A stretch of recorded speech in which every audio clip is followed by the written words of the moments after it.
Hello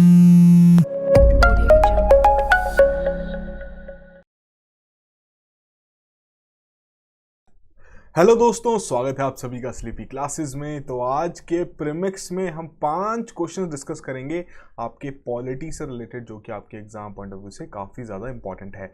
तो शुरुआत करने से पहले जो आपकी प्रीमिक्स रिवीजन सीरीज चल रही है उसमें हिस्ट्री के कल आपसे 3 क्वेश्चंस पूछे गए थे।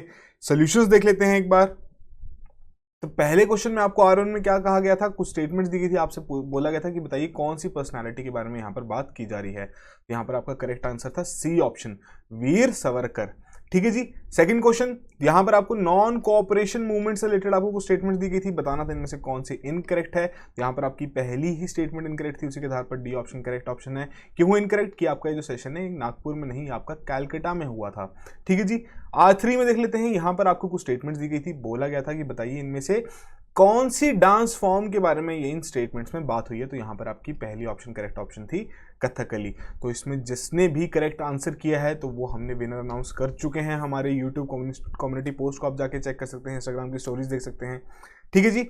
आज के प्रीमिक्स की शुरुआत करते हैं पहले क्वेश्चन के साथ, जहां पर बात हो रही है foreign contributions regulation act of 2010। अब इससे रिलेटेड आपको कुछ स्टेटमेंट्स दी गई हैं, आपको बताना है इन स्टेटमेंट्स में से कौन कौन से स्टेटमेंट्स आपकी यहाँ करेक्ट हैं। पहले में देखते हैं, कह रहे हैं farmers and students who are not aligned to any political party can receive foreign funds. Second में कह रहे हैं any organisation that wants to register itself under FCRA must be in existence for 15 years before applying. Third में कह रहे हैं कि as per the provision, जो कि आपके FCRA 2010 में लिखे गए हैं, जो ये प्रोविजंस हैं आपके इस एक्ट के, they shall apply to Indian citizens only living in India. तो ये हैं आपकी 3 स्टेटमेंट्स। थोड़ा सोचिए। FCRA एक तरीके से इकोनॉमी का भी क्वेश्चन आपका बनता है, बट हम यहाँ पॉलिटी में डिस्कस करेंगे क्योंकि यहाँ पर प्रोविजंस की भी बात हुई है उससे रिलेटेड। तो थोड़ा सोचिए, करेक्ट आंसर आपको बताना है, करेक्ट स्टेटमेंट कौन सी है। वीडियो पॉज करके करेक्ट ऑप्शन मार्क कीजिए, फिर डिस्कस करते हैं इस क्वेश्चन को। तो देखिए, यहां पर जो आपकी पहली स्टेटमेंट है वही ये बिल्कुल करेक्ट है कि ये जो आपके फार्मर्स और स्टूडेंट्स जो कि किसी भी पॉलिटिकल पार्टी के साथ अलाइन नहीं होंगे तो वो रिसीव कर सकते हैं फॉरेन फंड्स। बट जो सेकंड स्टेटमेंट में बात हुई है किसी भी ऑर्गेनाइजेशन की, तो ये 15 साल का क्राइटेरिया यहाँ पर नहीं है, ये आपका सिर्फ 3 साल का क्राइटेरिया यहाँ पर रखा गया है कि 3 साल से वो एग्जिस्टेड होनी चाहिए और 15 लाख उन्होंने स्पेंड किया होना चाहिए रिलेटेड टू सोशल वर्क, जो कि बेटरमेंट ऑफ द सोसाइटी के लिए कर रहे हैं वहाँ पर। ठीक है जी। थर्ड में जो बात की जा रही है, ये सिर्फ आपके इंडियन सिटीजन जो कि इंडिया में रह रहे हैं, सिर्फ उन्हीं के लिए नहीं, जो कि आपके बाहर भी रह रहे हैं उनके ऊपर भी ये एप्लीकेबल है। तो पहली स्टेटमेंट यहाँ पर करेक्ट है, उसी के आधार पर ये ऑप्शन करेक्ट ऑप्शन है। तो इस तरीके के जो फैक्चुअल क्वेश्चंस रहते हैं अलग अलग एक्ट से रिलेटेड, कहीं पे भी आपसे पूछ लिए जाते हैं। तो रेलेवेंस क्या है, क्यों हम डिस्कस कर रहे हैं कि रिसेंटली ही 10 इंटरनेशनल ऑर्गेनाइजेशंस हैं जिन्हें ऐड किया गया है to the prior reference category under the foreign contribution regulation act. इसके चलते क्या है, ये क्या इंप्लाई करता है कि अगर कोई फॉरेन डोनर रहेगा जो कि ट्रांसफर करना चाहता है कुछ पैसा किसे, एक रेसिपिएंट को, एसोसिएशन इन इंडिया, तो वहां पर जो डोनर है उन्हें पहले प्रायर क्लियरेंस लेनी पड़ेगी मिनिस्ट्री ऑफ होम अफेयर्स से। ठीक है जी। तो ये है आपकी प्रायर रेफरेंस कैटेगरी, जहां पर पहले रेफरेंस जब आपका ये अप्लाई करेंगे तो उससे पहले मिनिस्ट्री ऑफ होम अफेयर्स की वहां पर जो मंजूरी होगी, क्लियरेंस होगी, वो लेना जरूरी रहेगा। तो बेसिकली जो आपके न्यू रूल्स हैं अंडर द FCRA 2010 उसके आधार पर कहा गया है। तो वहाँ पर जो रिलैक्सेशन है वो फार्मर्स को दी गई है, स्टूडेंट्स को दी गई है, रिलीजियस और जो बाकी ग्रुप्स हैं जो कि किसी भी पॉलिटिकल पार्टी के साथ डायरेक्टली अलाइन नहीं है, तो वो वहाँ पर फॉरेन फंड्स रिसीव कर सकते हैं। कोई भी ऑर्गेनाइजेशन, जैसे कि हमने बात की आपकी सेकंड स्टेटमेंट में कि 3 साल से एग्जिस्टेड रहनी चाहिए और 15 लाख तक का इन्होंने मिनिमम अमाउंट बेसिकली खर्चा होना चाहिए इनका पिछले 3 सालों में ऑन इट्स कोर एक्टिविटीज, जो कि बेसिकली सोसाइटी की बेटरमेंट के लिए वो वहां कंडक्ट कर रहे हैं। ठीक है जी। तो एडिशनल इन्फो थोड़ी डिस्कस कर लेते हैं कि FCRA 2010 क्या बेसिक्स ऑब्जेक्टिव क्या है। तो पार्लियामेंट द्वारा एनेक्ट किया गया था किस चीज के लिए, कि जो आपकी फॉरेन कंट्रीब्यूशन है, ठीक है जी, ध्यान से देखना कि किस तरीके से उसे एक्सेप्ट किया जाएगा, क्या उसकी यूटिलाइजेशन रहेगी। जैसे कि इंडिया में अगर कोई कंट्रीब्यूट कर रहा है तो इसको पूरा रेगुलेट करने के लिए आपका FCRA 2010 वहां पर लागू किया गया था। साथ के साथ ये प्रोहिबिट भी करेगा एक्सेप्टेंस एंड यूटिलाइजेशन ऑफ इस तरीके के जितने भी आपके फंड्स रहेंगे for any activities detrimental to the national interest and for matters connected therewith or incidental there to. ठीक है जी। कि अगर किसी तरीके से अगर हम कहें कि जो हमारी हार्मनी है स्टेट की, उस पर किसी तरीके का असर पड़ रहा है, किसी तरीके की टेरर फंडिंग कोई प्रोवाइड कर रहा है, या हम कह सकते हैं जो हमारा इंटरनल सिक्योरिटी है उससे रिलेटेड कोई फंडिंग वहाँ प्रोवाइड कर रहा है किसी तरीके की मिलिटेंट ऑर्गेनाइजेशन को, तो इस तरीके से कोई भी फंडिंग ना हो तो उसे भी यहाँ पर प्रोहिबिट करने की कोशिश करेगा। इसकी जो प्रोविजंस हैं किसके ऊपर एप्लीकेबल है, होल ऑफ इंडिया, जो आपके सिटीजन्स बाहर भी रह रहे हैं, साथ साथ जो भी एसोसिएट ब्रांचेज या सब्सिडरीज हैं आउटसाइड इंडिया ऑफ कंपनीज और बॉडीज कॉर्पोरेट रजिस्टर्ड और इनकॉर्पोरेटेड इन इंडिया। ठीक है जी, इंपॉर्टेंट पॉइंट है, आपको डायरेक्टली इस तरीके से पूछा जाता है। ऑप्शंस में आपको सारे फैक्ट्स दिए हों कि इन चीज़ के लिए ऊपर एप्लीकेबल है, आप बताइए इनमें से कौन कौन से आपके करेक्ट हैं।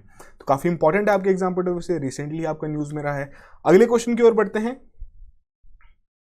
बहुत ही सिंपल सा क्वेश्चन आपसे यहाँ पूछा जा रहा है कि अगर किसी प्रकार का डेडलॉक रहे लोकसभा और राज्यसभा में तो उसके चलते क्या बुलाई जाती है, ज्वाइंट सीटिंग बुलाई जाती है जी पार्लियामेंट की।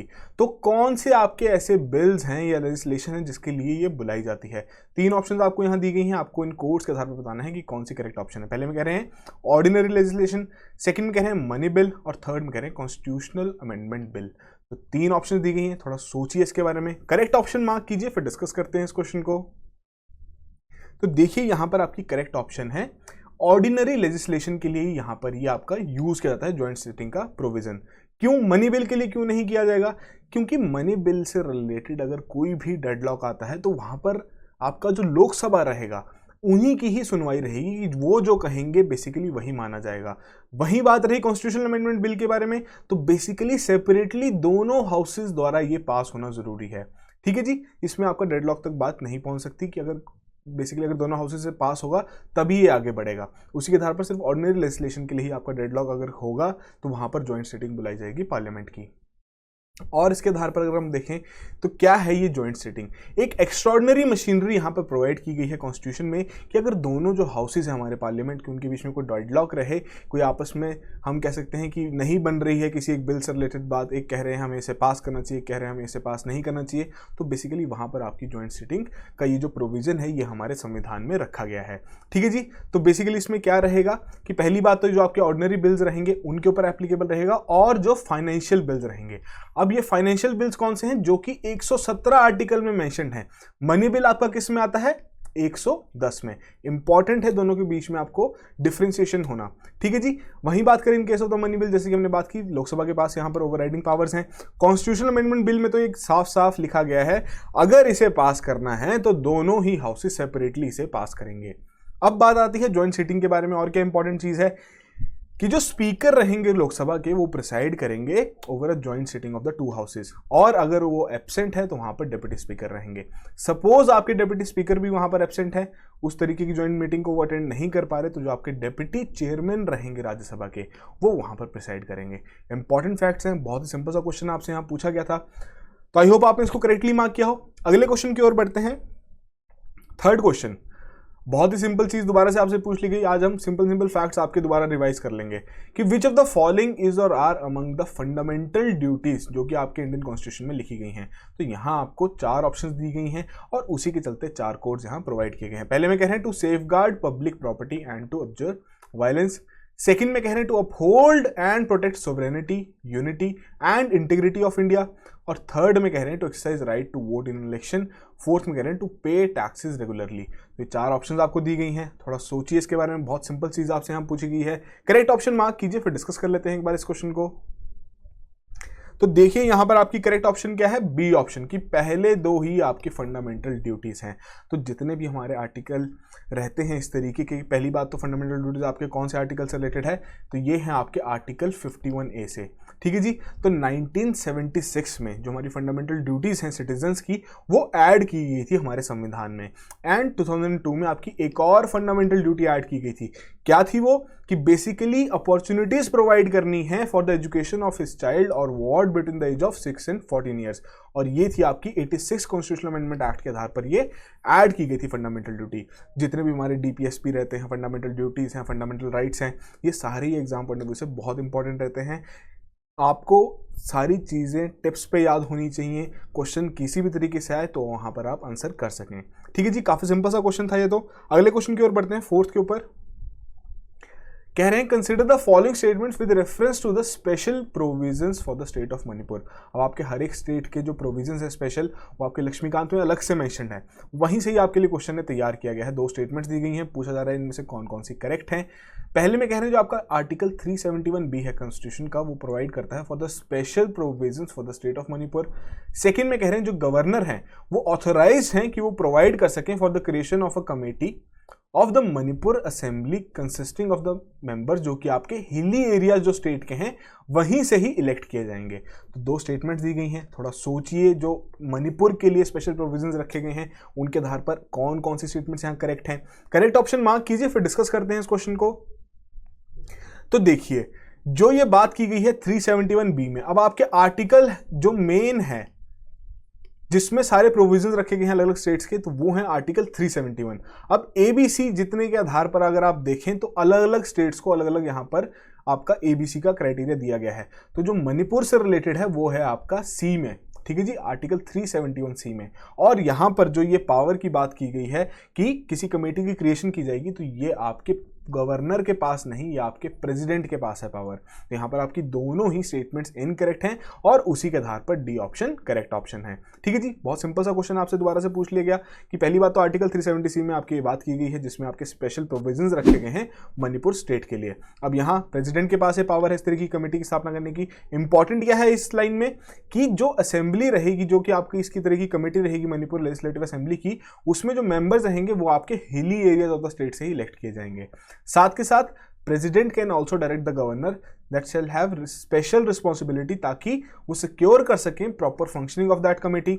और क्या है इसमें कि गवर्नर को सबमिट करनी है एक annual report to the president regarding the administration of the hilly areas. साथ के साथ जो सेंट्रल गवर्नमेंट है वो भी डायरेक्शन दे सकते हैं वहां पे राज्य सरकार को कि इस तरीके की जो हिली एरियाज हैं उनकी एडमिनिस्ट्रेशन से रिलेटेड। ठीक है जी, ये सारे ही पॉइंट्स आपके मणिपुर के स्पेशल प्रोविजंस जो कि आर्टिकल 371C में हैं वहीं से लिए गए हैं।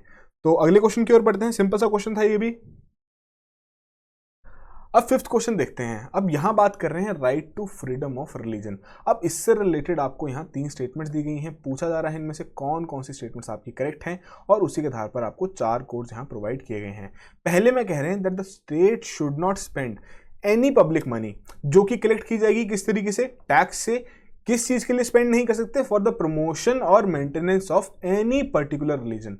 सेकंड में क्या कह रहे हैं, जो आपका आर्टिकल 25 है वो कवर करते हैं ना ही आपके religious beliefs but also religious practices which is only available to the citizens.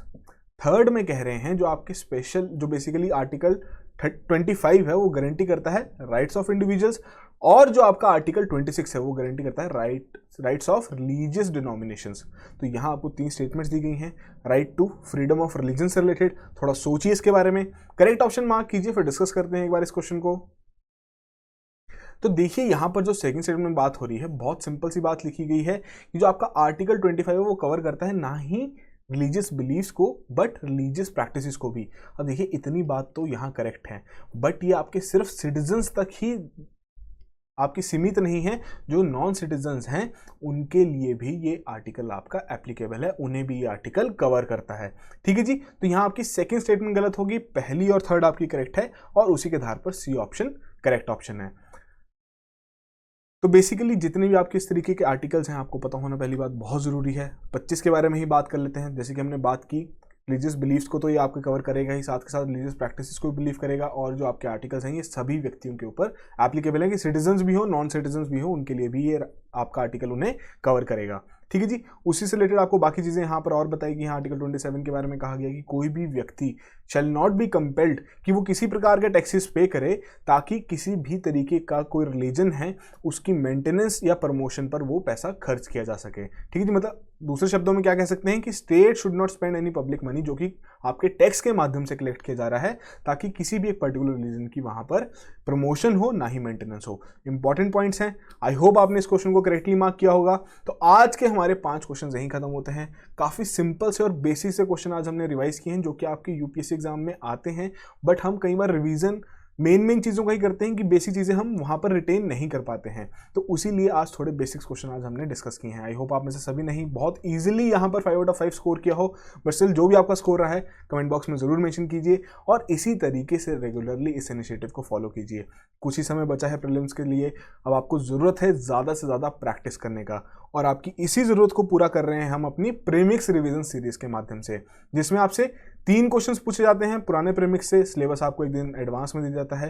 तो यहाँ पर इस प्रिपरेशन को इंसेंटिवाइज करने के लिए क्या किया गया है, जो भी रिवीजन क्वेश्चंस का करेक्टली आंसर मार्क करेगा अपनी ईमेल आईडी के साथ, तो वहां पर उन्हें मिलेगा अमेजॉन का गिफ्ट कार्ड वर्थ 500। ठीक है जी। करना क्या है, 3 क्वेश्चंस हैं, R1, R2, R3। तीनों क्वेश्चंस का अपनी ईमेल आईडी के साथ वहां पर आंसर पोस्ट करना है। जो सबसे पहले करेक्टली पोस्ट करेगा वहां पर उसे भेजा जाएगा अमेजॉन का गिफ्ट कार्ड। ठीक है जी, उसी ईमेल आईडी पे। तो किस तरीके से आप रिवाइज कर सकते हैं, तो देखिए ये हमारा प्लेटफॉर्म है जिसका लिंक आपको डिस्क्रिप्शन में प्रोवाइड कर दिया जाएगा। फ्री ऑफ कॉस्ट पहली बात तो आप यहाँ एनरोल कर सकते हैं। सारे के सारे प्रीमिक्स जितना भी हमारा क्वेश्चन बैंक है सारा आपको यहाँ पर मिल जाएगा कंपाइल्ड फॉर्मेट में। सब्जेक्ट वाइज अरेंज्ड है कि आप एक एक सब्जेक्ट करके सारी चीज़ें बार बार रिवाइज कर सकते हैं। ठीक है जी, तो जाके देखिए, इसे चेकआउट कीजिए, अच्छे से रिवाइज कीजिए और सारे क्वेश्चंस को एक बार दोबारा से देख लीजिए ताकि आप अच्छे से रिटेन कर सकें जितने भी फैक्ट्स आपने पिछले 1 साल में पढ़े हैं। तो आज का दिन है पॉलिटी का, तो आज की प्रीमिक्स रिवीजन सीरीज भी पॉलिटी की ही रहेगी। तो शुरुआत करते हैं पहले क्वेश्चन के साथ, जहां पर बात हो रही है medical termination of pregnancy amendment bill 2020। अब इससे रिलेटेड कौन कौन सी स्टेटमेंट्स यहाँ पर करेक्ट हैं। 3 स्टेटमेंट्स आपको यहाँ दी गई हैं, उसी के चलते 4 कोड्स प्रोवाइड किए गए हैं। थोड़ा देखिए स्टेटमेंट्स को, बताइए इनमें से कौन कौन सी करेक्ट है, उसी के आधार पर अपना कोड यहाँ पर मार्क कीजिए। R2 की ओर बढ़ते हैं, बात कर रहे हैं national commission for protection of child rights. तो यहां पर भी आपको 3 स्टेटमेंट्स दी गई हैं, दोबारा से पूछ लिया गया है कि इनमें से कौन कौन स्टेटमेंट्स आपकी करेक्ट हैं और उसी के चलते 4 कोड्स आपको यहां पर प्रोवाइड किए गए हैं। ठीक है जी, 3 स्टेटमेंट अच्छे से पढ़ लीजिए। अगले क्वेश्चन की ओर बढ़ते हैं। R3 में क्या कह रहे हैं, model code of conduct in India. अब इससे रिलेटेड भी आपको यहां पर 3 स्टेटमेंट्स दे दी गई हैं, करेक्ट स्टेटमेंट आपको बतानी है, 4 कोड्स आपको यहां पर प्रोवाइड कर दिए हैं। काफी सिंपल सा क्वेश्चन है, आई होप आप इसको इजीली मार्क कर सकें। तो अब आपको क्या करना है, R1, R2, R3 तीनों क्वेश्चंस का सेम सीक्वेंस में करेक्ट आंसर अपना मार्क करना है, ईमेल आईडी के साथ वहां पर पोस्ट करना है। ठीक है जी। अब कल है आपका इकोनॉमी का दिन, तो जैसे कि हम इस वीक आपके फरवरी, मार्च और अप्रैल के प्रीमिक्स पुराने कवर कर रहे हैं, तो वही आपको कल इकोनॉमी के भी कवर करने हैं। जैसे कि हमने आपको बताया, आप उस लिंक पर जाएं जो कि आपको डिस्क्रिप्शन में दिया गया है, जहां पर कंपाइल्ड फॉर्मेट में आपके सारे प्रीमिक्स अवेलेबल हैं, जाके एक बार रिवाइज कीजिए। ठीक है जी।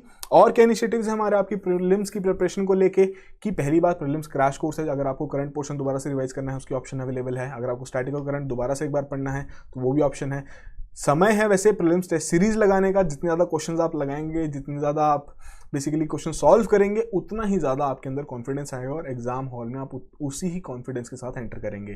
तो यहाँ पर आपके पास सेक्शनल टेस्ट की भी ऑप्शन है। ठीक है जी, FLT, HLT आपके इसमें सब सारे अवेलेबल हैं। उसके अलावा फुल लेंथ टेस्ट भी हैं, इसका अलग से एक बंडल तैयार किया गया है। ठीक है जी। और आपको पूरा कॉम्बो कोर्स परचेज करना है तो उसकी भी ऑप्शंस अवेलेबल हैं। सारी डिटेल्स हमारी वेबसाइट पे जाके देख सकते हैं। अगर आपकी कोई भी क्वेरीज हो आप हमें कॉल कीजिए, हम आपकी हर एक क्वेरी को यहाँ पर रिजॉल्व करेंगे। सो आज के लिए इतना ही। All the very best.